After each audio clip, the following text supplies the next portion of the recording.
尤其是公寓啊，你自己想一想，当你买下了那个公寓，然后你住了30年在里面，那时候你想要卖给别人，你觉得说一个年轻人他会想花一大笔钱来买下你30年的老房子吗？还是他们更加愿意把他们的钱拿来买30年后现代化的大楼呢？房子是资产啊，房价只会越来越贵。如果说你现在不买，5年后你再想买，你就要付更加高的价格去买下和我同大小的屋子。如果说你工作上遇到什么困难或者是压力的时候，你会害怕辞职，你害怕失去你那份工作，而导致你无法交房贷，是不是啊？你把租金交出去给房东后，那笔钱就不是你自己了，就感觉你好像每个月都在帮那个房东在还房贷啊，你不会有这种感觉吗？Hello， 大家好，我是云哥。今天我们就来看看，到底是买房还是租房更加适合你的人生呢？让我们开始吧。云哥，听说最近你又在搬家了，你是不是这几年搬家的次数比我换手机还快啊？哈哈，没有办法啦，城市真的是发展太快了，而且我的人生变化的更加的快。我这次搬到市中心的新公寓里，走路大约10分钟就能到公司了，楼下又有咖啡厅、健身房，甚至还有24小时的便利商店啊，生活真的是太方便了。哇，听起来好像很爽不过我更想知道，你这次是买下了那间新公寓还是租的？当然是租的啊。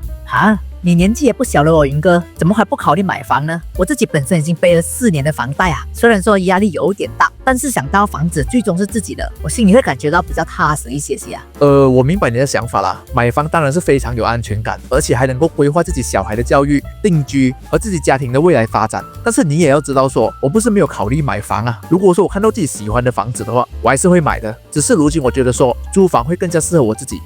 怎么说呢？你不担心说有一天房东突然间就中断了你的租约吗？或者是涨你的房租？再说了，租金那么贵，你把租金交出去给房东后，那笔钱就不是你自己了，就感觉你好像每个月都在帮那个房东在还房贷啊，你不会有这种感觉吗？不像我买房一样，我缴了房贷，到了最后房子是我自己的。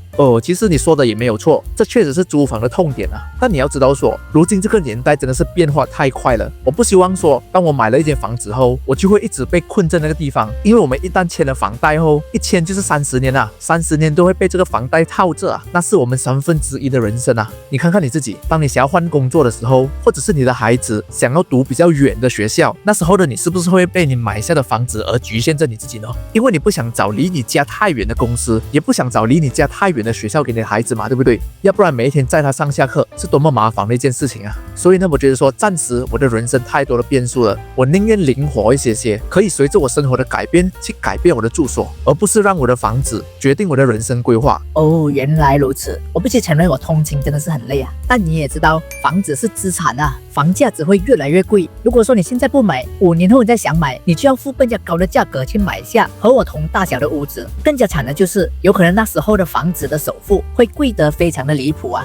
关于这一点呢，我不怎么赞同。如果说房子你是拿来自己住的话，我不觉得它是一个真正的资产，因为你不可能突然把房子卖掉来套现，然后你自己住哪里呢？而且资产是让钱流进你的口袋里的，而不是从你的口袋里拿钱出来交房贷的。如果是把房子租给别人，那就另外一回事了。更重要的就是，如今的房价不再是像以前一样了。以前啊，在一线城市的房价1年就有可能涨10% 到20%，甚至是更加高，比坐电梯还快啊。但是你有看最近的新闻吗？或者是网上的数据也是很多啊。现在有很多地方的房价，他们的年涨幅平均只有2%到5%啊，而有些地方呢，甚至还会跌价。所以呢，现在你买的房子，你觉得说是资产，但有可能到了以后它会变成负资产啊。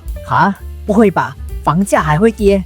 当然啦，你以为买房后房价是一定起的吗？当然没有这回事啊！尤其是公寓啊，你自己想一想，当你买下了那个公寓，然后你住了30年在里面，那时候你想要卖给别人，你觉得说一个年轻人他会想花一大笔钱来买下你30年的老房子吗？还是他们更加愿意把他们的钱拿来买30年后现代化的大楼呢？你看看你自己现在也知道了，你买的也不是旧的房屋啊，都是新的 project 嘛，对不对？所以呢，我觉得说你不可以有一个想法，就是你签了30年的房贷后，你就觉得当你还完房贷后，你的房价一定会涨很多，这想法太天真了。哇，这样子听你讲一讲这个问题，我还真的是没有仔细的想过哦。我真的以为说房价是一定会起的。没关系的，我觉得说有很多人也是有和你一样的想法，而且你要知道说，现在我租房，我是不需要一次性的把一大笔钱拿出来付头款，也不需要被房贷啊、利息啊、维修费啊、各种各样的税务搞得焦头烂额。而我这多出来的一大笔现金是可以让我拿去投资，也就是说我的现金流是很很充足了，我把这些钱拿去买稳健的 ETF 啊、指数基金，或者是买有派股息的股票，这些赚回来的盈利分分钟都可以跑赢通胀，甚至是你房价的增值啊。可是你租房，你不能随便改装你的屋子哦。你自己或者是你的家庭成员们想要挂一个电视机，都必须问过房东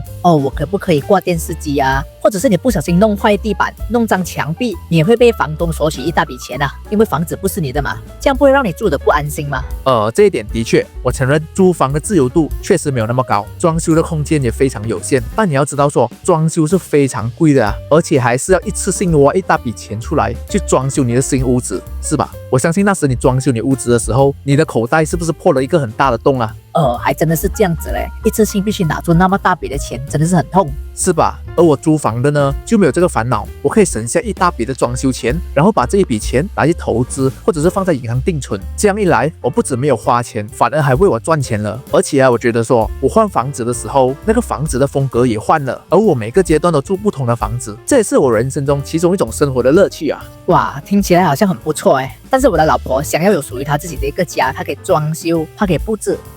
原来如此。那么你买房，她开心，你也开心嘛，对不对？所以说也是没有错的。可是云哥，我还是觉得说，你每个月都需要付租金，而这个租金给了过后，就像泼出去的水，不像我这样子每个月缴房贷，到最后这个房子是属于我自己的，或者是我可以称它为一个墙壁的储蓄。你不觉得是这样子吗？我赞同你说的这个每个月缴房贷是一种墙壁的储蓄，一点都没错，也可以说它是一种资产的累积。但是你要知道说，我每个月的租金是比你的房贷还低的，而且我给这更加少的钱，却能住这更加大的房子。更重要的就是，我不用担心我失业的时候会无法供房贷，因为我可以根据我的收入去选择我要租的房子。而你就不同了，如果说你工作上遇到什么困难或者是压力的时候，你会害怕辞职，你害怕失去你那份工作，而导致你无法交房贷，是不是啊？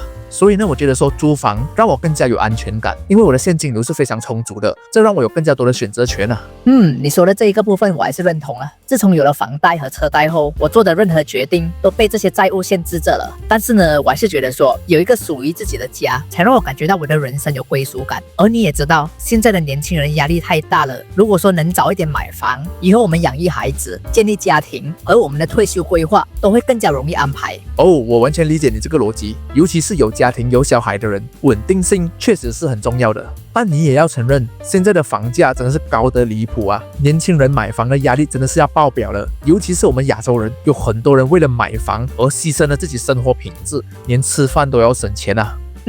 这倒是真的。自从我开始缴房贷后，这几年我的生活真的是很紧啊。你看是不是啊？你有没有想过一个问题啊？如今的我们到底是想要买一个家，还是买一种自己幻想出来的安全感？现实中呢，房子是资产，但同时也是很大的负担，是很大很大的负担。就如我刚才讲的一样，这一切的一切还会限制着你职业的选择，你人生的发展。你买了一间房子后，到底是真正拥有了自由，还是被锁着了？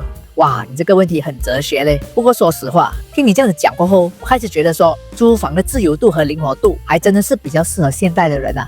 也不可以这样子说啦，因为买房和租房没有绝对的对或者是错，只有适不适合你，或者是我可以说适不适合你现在的人生阶段。有些人会觉得说买房安稳，而有些人会觉得说买房自由。关键是你买房之前，你要想一想，你要搞清楚说你现在需要的是什么，你有没有想清楚你10年后的生活想要过成什么样的样子？这个不是开玩笑的哦。我看到我身边很多人在20多岁的时候，看到身边的朋友都去买房了，他也跑去买房。但是呢，他的朋友买房是因为他的朋友要结婚了，要有家庭了，而他自己买房呢，却是没有目的的买房啊。他买了过后，开始缴房贷过后，那个房子就放在那边不动，连租人都租不出去，太多这样子的例子啦。哇，你说的太有道理了。以前的我真的是太容易把买房当成了我人生的成就之一，好像我没有买房就非常的不成熟，非常的不成功。但其实呢，人生的成功定义是有很多种的。对呀，买房不是成功的必要条件，它只是人生中的一种选择而已。如果说你是为了买房而消减你的生活品质，压抑你的自由，放弃很多的机会，那么买房就成为了你一种束缚。相反的，如果说你的经济能力够好够多，你有确定的地点想住，你规划的非常的清楚，那么你想要买房当然是没有问题，而且还有可能是一个不错的资产配置。